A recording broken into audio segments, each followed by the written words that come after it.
Hello viewers, এইমাত্র বড় খবর। West Bengal central school service commission প্রকাশ করলো নবম দশম ও একাদশ দ্বাদশ শ্রেণীর জন্য রিক্রুটমেন্ট ডিটেলস নোটিফিকেশান। ভিউয়ার্স, এই ভিডিওতে আমি ডিসকাস করব exam date, eligibility, syllabus, age limit, vacancy এবং আপনারা কোন কোন বিষয়ে অ্যাপ্লাই করতে পারবেন সেই সমস্ত ডিটেলস। তো ভিউয়ার, সবার প্রথমে আমরা দেখে নেব টেন্টেটিভ শিডিউলগুলো। দেখুন, সবার প্রথমে রয়েছে অনলাইন অ্যাপ্লিকেশান কবে থেকে স্টার্ট হচ্ছে, সেটা হচ্ছে 16ই জুন থেকে স্টার্ট হয়ে যাচ্ছে 5টার থেকে, এবং অনলাইন অ্যাপ্লিকেশানের যে লাস্ট এন্ড হয়ে যাবে সেটা হচ্ছে সোমবার দিন, এটা হচ্ছে 14ই জুলাই।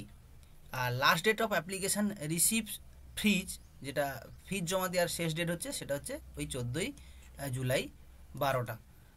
এবারে টেন্টেটিভ রিটিন টেস্ট যেটা রয়েছে, পরীক্ষা কবে হবে সেটা একটা টেন্টেটিভ দিয়েছে, ফার্স্ট উইক অফ সেপ্টেম্বর 2025। আর পাবলিকেশন অফ রেজাল্ট রয়েছে দেখুন 4th উইক অফ অক্টোবর 2025। আর ইন্টারভিউ যেটা রয়েছে সেটাও রয়েছে ফার্স্ট উইক থেকে 3rd উইকের মধ্যে নভেম্বর মাসের, এবং রেজাল্ট যেটা দেবে প্যানেল সমেত সেটা হচ্ছে নভেম্বর মাসের 24 তারিখে কিন্তু। আর পুরো প্রসেসটা যেটা tentative commencement of counselling and recommendation, সেটা 29/11/2025 মধ্যে কিন্তু পুরো প্রসেসটা কমপ্লিট হবে। ঠিক আছে? তো ভিউয়ার্স, এখন দেখুন আমরা দেখে নেব যে আমাদের West Bengal central school service commission সেটা যে নোটিফিকেশান দিয়েছে তার সততা কতটা, সত্যি কিনা। এটা কিন্তু অরিজিনালি অফিসিয়াল ওয়েবসাইট WBSSCর অফিসিয়াল ওয়েবসাইটে কিন্তু পাওয়া যাচ্ছে, আপনারা ওখান থেকে ডাউনলোড করে নিতে পারেন। দেখুন, এটা যে নোটিফিকেশান সেটা নিয়েছে second state level selection test for recruitment of assistant teacher class 9-10 secondary and assistant teacher class 11-12 higher secondary 2025 in government aided sponsor secondary and higher secondary school. তাহলে নোটিফিকেশানটা কিন্তু সত্যি। আর সেটা দিয়েছি দেখো, ডেটটা 30/5/2025, অর্থাৎ আজই কিন্তু এই নোটিফিকেশানটা প্রকাশিত হয়েছে। ঠিক আছে? কি বলেছে দেখুন, in terms of the judgment and order of honourable Supreme Court in civil appeal number দিয়ে রেখেছে 3rd April 2025, writ with the order. এই ডেটগুলো দিয়ে রেখেছে। দেখুন কি বলছে না, West Bengal School service Commission has been directed to initiate fresh selection process to the post of assistant teacher for classes 9-10 in secondary and higher secondary school and to the post of assistant teacher for class 11-12 in higher secondary schools. The Commission and the Government of West Bengal have already applied for review of the said judgment and order, and this exercise is strictly subject to the outcome of this review petition and guidelines of Honorable Supreme Court to be followed by Commissions and Government and the Government. কি বলেছে, নোটিফিকেশনটা তারা কিন্তু দিয়েছে, কিন্তু already তারা বলে দিয়েছে কিন্তু রিভিউর জন্য তারা কিন্তু অলরেডি অ্যাপ্লাই করেছে। রিভিউতে যদি পজিটিভ রেজাল্ট আসে, অর্থাৎ রিভিউ যদি গভর্নমেন্টের পক্ষে হয়, তখন কিন্তু এই নোটিফিকেশনটা বাতিল হয়ে যেতে পারে। ঠিক আছে, যে বলে দিয়েছে this exercise is strictly subject to the outcome of the review petition. আর যদি রিভিউ খারিজ করে দেয় তাহলে কিন্তু এই নোটিফিকেশনটা ভ্যালিড হবে। ঠিক আছে, তাহলে আপনাদের মধ্যে একটা কনফার্মেশন আমরা কিন্তু দিয়ে দিচ্ছি এই নোটিফিকেশন থেকে। এখন যেটা দেখবো সেটা হলো, দেখো, subject wise, medium wise, gender wise indicative vacancy count in 9-10 for second SLSC 2025। ঠিক আছে, সেটা দেখো। সর্বপ্রথমে সাবজেক্ট রয়েছে, এদিকে মিডিয়ামগুলো রয়েছে, Bengali medium, English medium, Hindi medium, Nepali, Oriya, Telugu, Urdu. আর সাথে সাথে দেখুন মেল ফিমেলের কথাও কিন্তু বলে দিয়েছে, মেল ফিমেলের কথা কিন্তু বলে দিয়েছে প্রতিটা মিডিয়ামের ক্ষেত্রে, দেখেছেন। তো দেখুন, প্রথমে বেঙ্গলি সাবজেক্টে চলুন। বেঙ্গলি সাবজেক্টের জন্য দেখুন 2090টি সিট রয়েছে, সেখানে মিডিয়াম ওয়াইজ কিন্তু ভ্যারি করেছে, আপনারা দেখে নিতে পারেন এখান থেকে যে কোন মিডিয়ামে কতগুলো রয়েছে। এবার দেখুন সেকেন্ডের যেটা রয়েছে ইংলিশ সাবজেক্টের জন্য, ইংলিশ সাবজেক্টের জন্য রয়েছে 2078 ভ্যাকেন্সি, তার মধ্যে ফিমেলে আলাদা করে দিয়ে দিয়েছে, হিন্দি মিডিয়ামের জন্য দিয়েছে, কিন্তু ইংলিশ মিডিয়ামের জন্য কিছু নেই, উড়িয়া মিডিয়ামের জন্য নেই, তেলেগু মিডিয়ামে রয়েছে আর উর্দু মিডিয়ামে রয়েছে। ঠিক আছে, এবারে হিন্দি সাবজেক্টের জন্য দেখুন ভ্যাকেন্সি রয়েছে 129, ফিমেলের জন্য 16, আর বাকিগুলো দেখে নিতে পারেন। এই যে হিন্দি মিডিয়ামে রয়েছে, তেলেগু মিডিয়ামে রয়েছে আর উর্দু মিডিয়ামে রয়েছে, এগুলো অল্প অল্প। এরপরে যে দেখুন উর্দু সাবজেক্টের জন্য, উর্দুতে রয়েছে দেখুন 40টা ভ্যাকেন্সি, আর হিন্দি মিডিয়ামে রয়েছে, ইংলিশ মিডিয়ামে নেই, আর বাকি রয়েছে উর্দু মিডিয়ামের জন্য। ঠিক আছে, আচ্ছা, এখানে যেটা রয়েছে সাঁওতালিতে কোনো ভ্যাকেন্সি নেই, নেপালিতে ভ্যাকেন্সি রয়েছে কিন্তু সেটা নেপালি মিডিয়ামের জন্য শুধুমাত্র, ওড়িয়াতে কোনো মিডিয়ামে ভ্যাকেন্সি নেই, তেলেগুতে কোনো মিডিয়ামে ভ্যাকেন্সি নেই, শুধুমাত্র তেলেগু মিডিয়ামে 6টি রয়েছে। এরপর রয়েছে ম্যাথামেটিক্সে রয়েছে 2347টা, ফিমেলদের জন্য রয়েছে 1100 সিট। তারপরে দেখুন হিন্দি মিডিয়ামে রয়েছে এবং উর্দু মিডিয়ামে বেশি রয়েছে। দেখুন হিস্ট্রিতে রয়েছে 1269খানা, ফিমেলদের জন্য রয়েছে 509খানা, এবং এখানে দেখুন হিন্দি মিডিয়ামে রয়েছে এবং উর্দু মিডিয়ামে রয়েছে, এছাড়া তেলুগু মিডিয়ামে রয়েছে। এরপর রয়েছে জিওগ্রাফিতে দেখুন 1051, 440 ফিমেলদের জন্য, বাকি রয়েছে এখানে হিন্দি মিডিয়ামে রয়েছে এবং তেলুগু মিডিয়ামে এবং উর্দু মিডিয়ামে বেশি রয়েছে। এরপরে রয়েছে দেখুন লাইফ সায়েন্সে দেখুন 2498টা ভ্যাকেন্সি এবং ফিমেলদের জন্য 938টা, এবং হিন্দি মিডিয়ামে রয়েছে এবং উর্দু আর তেলুগু মিডিয়ামে রয়েছে। এবার রয়েছে যারা দেখুন যে ফিজিক্যাল সায়েন্সেও ভ্যাকেন্সি কিন্তু খুব রয়েছে, সেটা হচ্ছে 2772টি হচ্ছে আমাদের মেল ফিমেলের জন্য। আচ্ছা, ফিমেলের জন্য স্পেসিফিক্যালি 1087টা, এছাড়া হিন্দি মিডিয়ামে এবং উর্দু মিডিয়ামে এগুলোতে রয়েছে। টোটাল ভ্যাকেন্সি যেটা দেখাচ্ছে, টোটাল ভ্যাকেন্সি হচ্ছে 23,213খানা। ঠিক আছে, তার মধ্যে সবথেকে বেশি ভ্যাকেন্সি যে সাবজেক্টগুলোতে রয়েছে তার মধ্যে সেটি থাকলো ফিজিক্যাল সায়েন্সে রয়েছে সবথেকে বেশি, লাইফ সায়েন্সে, ম্যাথসে এবং ইংলিশ এবং বেঙ্গলি সাবজেক্টে। এই কটা সাবজেক্টে কিন্তু সবথেকে বেশি ভ্যাকেন্সি রয়েছে, 4টে সাবজেক্টে। তাহলে 9-10-এর জন্য কিন্তু এই ছিল ভ্যাকেন্সি আপডেট। আর এবারে যেটা দেখবো আমরা সেটা হচ্ছে 11-12-এর জন্য। 11-12-এ টোটাল 36খানা সাবজেক্ট রয়েছে, তার মধ্যে প্রতিটা সাবজেক্ট ওয়াইজ ডিটেলস ভ্যাকেন্সি কিন্তু এখানে দেওয়া রয়েছে। দেখুন বেঙ্গলি মিডিয়ামের জন্য, হিন্দি মিডিয়ামের জন্য, নেপালি, উর্দু, ইংলিশ, ওড়িয়া, সাঁওতালি, তেলেগু সমস্ত রয়েছে, এবং এক পাশে কিন্তু টোটাল যে ভ্যাকেন্সি কত সেটার সংখ্যা কিন্তু দেওয়া রয়েছে। আপনারা নিজেদের সাবজেক্ট ওয়াইজ দেখে নেবেন, accountancy, agriculture, agronomy, anthropology, Arabic, Bengali, biological science, chemistry, commerce, computer application, computer science, economics, education, English. এবার ইংরেজিতে দেখুন, ইংরেজিতে কী কী রয়েছে, পিজিতে 482টা ভ্যাকেন্সি রয়েছে, তার মধ্যে ফিমেল রয়েছে আপনার 72টা, এটা বেঙ্গলি মিডিয়ামের জন্য। এবার হিন্দি মিডিয়ামে আপনারা দেখছেন 20খানা রয়েছে, 4টে রয়েছে ফিমেলদের জন্য, তাছাড়া নেপালি রয়েছে, উর্দু মিডিয়ামেও কিন্তু রয়েছে, আর বাকি কোনো মিডিয়ামে অ্যাভেলেবেল নেই। ঠিক আছে, তো এটা। এরপর রয়েছে দেখুন এনভায়রনমেন্টাল স্টাডিজে, জিওগ্রাফিতে, তারপর দেখুন হিন্দিতে রয়েছে, হিস্ট্রিতে রয়েছে, হোম ম্যানেজমেন্ট অ্যান্ড হোম নার্সিংয়ে রয়েছে, হোম সায়েন্সে রয়েছে, ম্যাথমেটিক্সে রয়েছে, মিউজিকে রয়েছে, Nepali, nutrition, Persian, philosophy, physical education, physics, political science, psychology, Sanskrit, Santali, sociology. এবারে আপনাদের সাবজেক্ট ওয়াইজ আপনারা ভ্যাকেন্সিগুলো কিন্তু দেখে নেবেন এবং স্ক্রিনশটও নিয়ে নিতে পারেন। আর শেষে রয়েছে দেখুন, শেষে স্ট্যাটিস্টিক্সের জন্য রয়েছে, উর্দু রয়েছে, আর ভিজুয়াল আর্টস রয়েছে। তাহলে টোটাল আমাদের যে ভ্যাকেন্সির যে লিস্ট, সেই টোটাল হচ্ছে কত, 12,514খানা হচ্ছে টোটাল ভ্যাকেন্সি। তার মধ্যে বেঙ্গলি মিডিয়ামে 11,861, হিন্দি মিডিয়ামে 400, নেপালি মিডিয়ামে 24, উর্দু মিডিয়ামে 185, ইংলিশ মিডিয়ামে 38, ওড়িয়া মিডিয়ামে 3, সাঁওতালিতে 2 এবং তেলেগু মিডিয়ামে 1। এই হচ্ছে ভ্যাকেন্সি আপডেট। বন্ধুরা, এখন আমরা দেখব এলিজিবিলিটি, কে কে এলিজিবল এই এক্সাম দেওয়ার জন্য। এখানে বলছে এনি সিটিজেন অফ ইন্ডিয়া, তাহলে ভারতের অধিবাসী যে কেউ কিন্তু এই এক্সাম দিতে পারে, দুটোর জন্য। আর অনেকের হয়তো প্রশ্ন থাকতে পারে যে আমি কি শুধু 9-10-এর জন্য এলিজিবল নাকি 11-12-এর জন্য। আচ্ছা দেখুন, এখানে কিন্তু মেনশন করা হয়েছে আপনারা দুটো পোস্টের জন্যই কিন্তু অ্যাপ্লাই করতে পারবেন। এখানে মাতা সার্ভিস কমিশনের মতো যে কোনো একটা নয়, এখানে দুটো পোস্টের জন্য আপনারা এলিজিবল। কিন্তু এলিজিবিলিটির যে কোয়ালিফিকেশান সেটা কিন্তু আপনাদের মধ্যে ম্যান্ডেটারি থাকতে হবে। এবার একটু দেখে নিই কী কী এলিজিবিলিটি কোয়ালিফিকেশান রয়েছে। এখন দেখুন যে এডুকেশনাল কোয়ালিফিকেশান কী কী হতে চলেছে। এখন ক্লাস 9-10-এর জন্য যেটা রয়েছে এসেনশিয়াল, সেটা হচ্ছে গ্র্যাজুয়েট থাকতে হবে অথবা পোস্ট গ্র্যাজুয়েট, সাথে কত পার্সেন্ট নাম্বার না 50% নাম্বার থাকতে হবে। আর সাথে যেটা থাকে যে বিএড ডিগ্রি, এটা একটা থাকতে হতে পারে।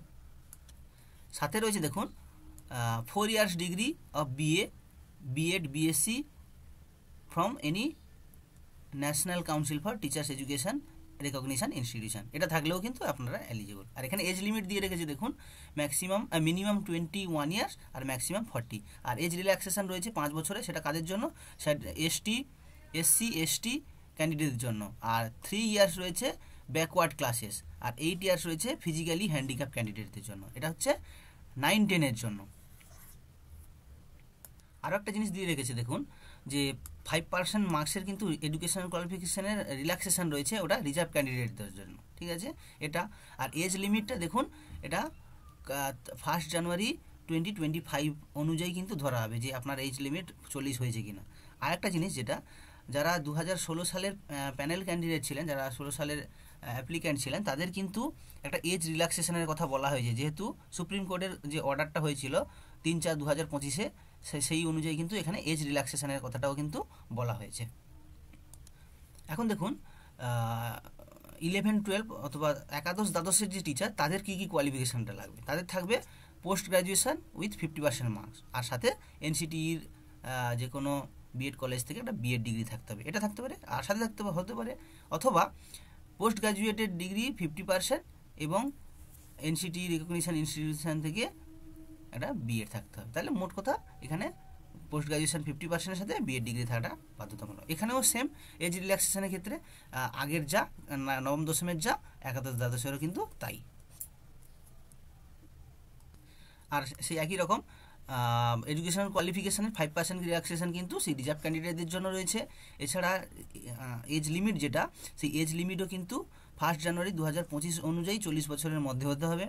আর যেটা সুপ্রিম কোর্টের অর্ডার হয়েছিল 3/4/2025-এ, সেই অনুযায়ী কিন্তু 2016 সালে যেসব ক্যান্ডিডেট ছিলেন তাদের কিন্তু এজ রিল্যাক্সেশনের কথা কিন্তু বলা হয়েছে। ঠিক আছে, তো viewers, West Bengal School service commission যে গেজেটটি প্রকাশ করেছে, সেই গেজেটে কিন্তু মার্কিং স্কিম নিয়ে কিন্তু কথা বলেছে প্রতিটা সাবজেক্টের এবং প্রতিটা ক্লাসের রিক্রুটমেন্টের ক্ষেত্রে। সেখানে বলে দিয়েছে 9-10-এর জন্য কী কী হতে পারে মার্কিং স্কিমটা, 11-12-এর জন্য কী হতে পারে, দুটো কিন্তু দিয়ে দিয়েছে। এবার দেখুন, প্রথমে আমরা যেটা দেখব যে 9-10-এর জন্য কী বলেছে। 9-10-এর জন্য কী বলেছে, টোটাল যে এক্সাম হবে সেটা হচ্ছে 100 মার্কসের। তার মধ্যে রিটিন এক্সামে থাকবে 60, OMR বেস হবে, MCQ বেস। আচ্ছা, 2 থাকছে অ্যাকাডেমিক্সে। অ্যাকাডেমিক্সে কী থাকছে, 20 মার্কস থাকছে, অ্যাকাডেমিক্সে 20। তার মধ্যে অ্যাকাডেমিক্সের মধ্যে এডুকেশনাল কোয়ালিফিকেশানের উপর 10 থাকছে, আর এক্সপিরিয়েন্সের উপর কিন্তু 10 থাকছে। তাহলে টোটাল 20 হয়ে গেল। আর ওরাল ইন্টারভিউতে থাকছে 10, আর লেকচারে থাকছে 10।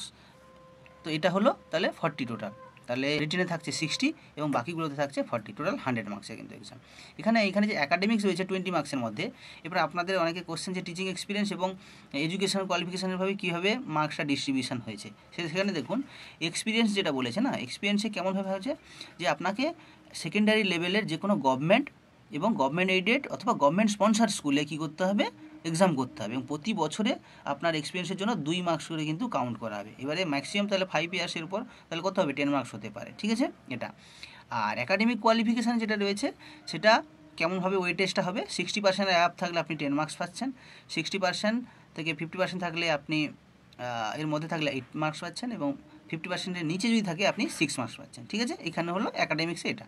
ঠিক আছে, আচ্ছা, এবারে 11-12-এর জন্য দিয়েছে, এটাও সেম একই রকম হবে। এখানেও 100 মার্কসের কিন্তু এক্সাম হবে, যেখানে 60 রয়েছে রিটেন এক্সামে, আর বাকি 40 রয়েছে অ্যাকাডেমিক্স, টিচিং এক্সপিরিয়েন্স এবং ইন্টারভিউ ডেমোর উপর। ঠিক আছে, তাহলে এখানে দেখুন, তাহলে OMR বেসের উপর 60, অ্যাকাডেমিক্সে রয়েছে 20-20-এর মধ্যে এডুকেশন কোয়ালিফিকেশানে 10 মার্কস।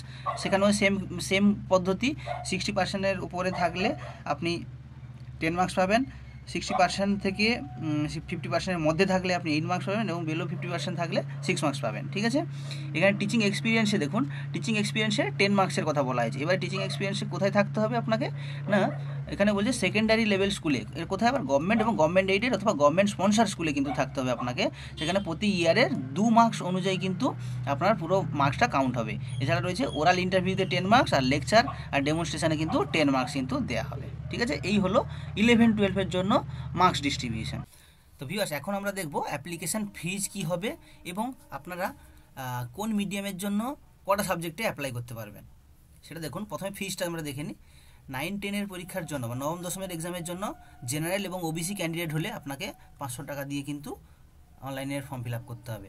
সেক্ষেত্রে SC ST এবং ফিজিক্যাল হ্যান্ডিক্যাপ ক্যান্ডিডেটের জন্য 200 টাকা দিতে হবে। আর 11-12 অথবা হায়ার সেকেন্ডারি যে এক্সামটা হবে তার জন্য ফর্ম ফিল আপের জন্য আপনাকে 500 টাকা দিতে হবে জেনারেল এবং ওবিসি ক্যান্ডিডেট হলে। আর SC ST এবং ফিজিক্যাল হ্যান্ডিক্যাপ হলে আপনাকে 200 টাকা দিয়ে কিন্তু ফর্ম ফিল আপ করতে হবে। আচ্ছা, এখানে আরেকটা জিনিস রয়েছে যে manners of selection to the post of assistant teacher. এখানে ম্যানার্সটা দিয়ে দিয়েছে, দেখুন বলছে selection to the post of teacher for class 9, 10 and 11, 12 in school shall be made on the basis of written exam। প্রথমে রিটেন এক্সাম হবে, evaluation of qualification of the candidates এবং oral interview and lecture demonstration to be determined by commission in the manner specified by the in the rules 2025। তাহলে কটা জিনিস হতে চলেছে, written exam হবে, তারপরে এডুকেশন কোয়ালিফিকেশান হবে, তারপরে ওরাল ইন্টারভিউ হবে, লেকচার অ্যান্ড ডেমনস্ট্রেশন হবে, তারপরে কিন্তু ফাইনাল প্যানেল। ঠিক আছে, আর এখানে বলে দিয়ে দেখো কোশ্চেন পেপার কী হবে। Question paper will be set in English and Bengali, দুটো মিডিয়াম হবে। Language paper, in language papers it will be in the same language, ধরুন হিন্দির জন্য তো হিন্দিতেই হতে হবে। ফর সংস্কৃত বলে দিয়েছে, for Sanskrit it will be in Bengali, সংস্কৃতের ক্ষেত্রে বেঙ্গলিতেও হবে।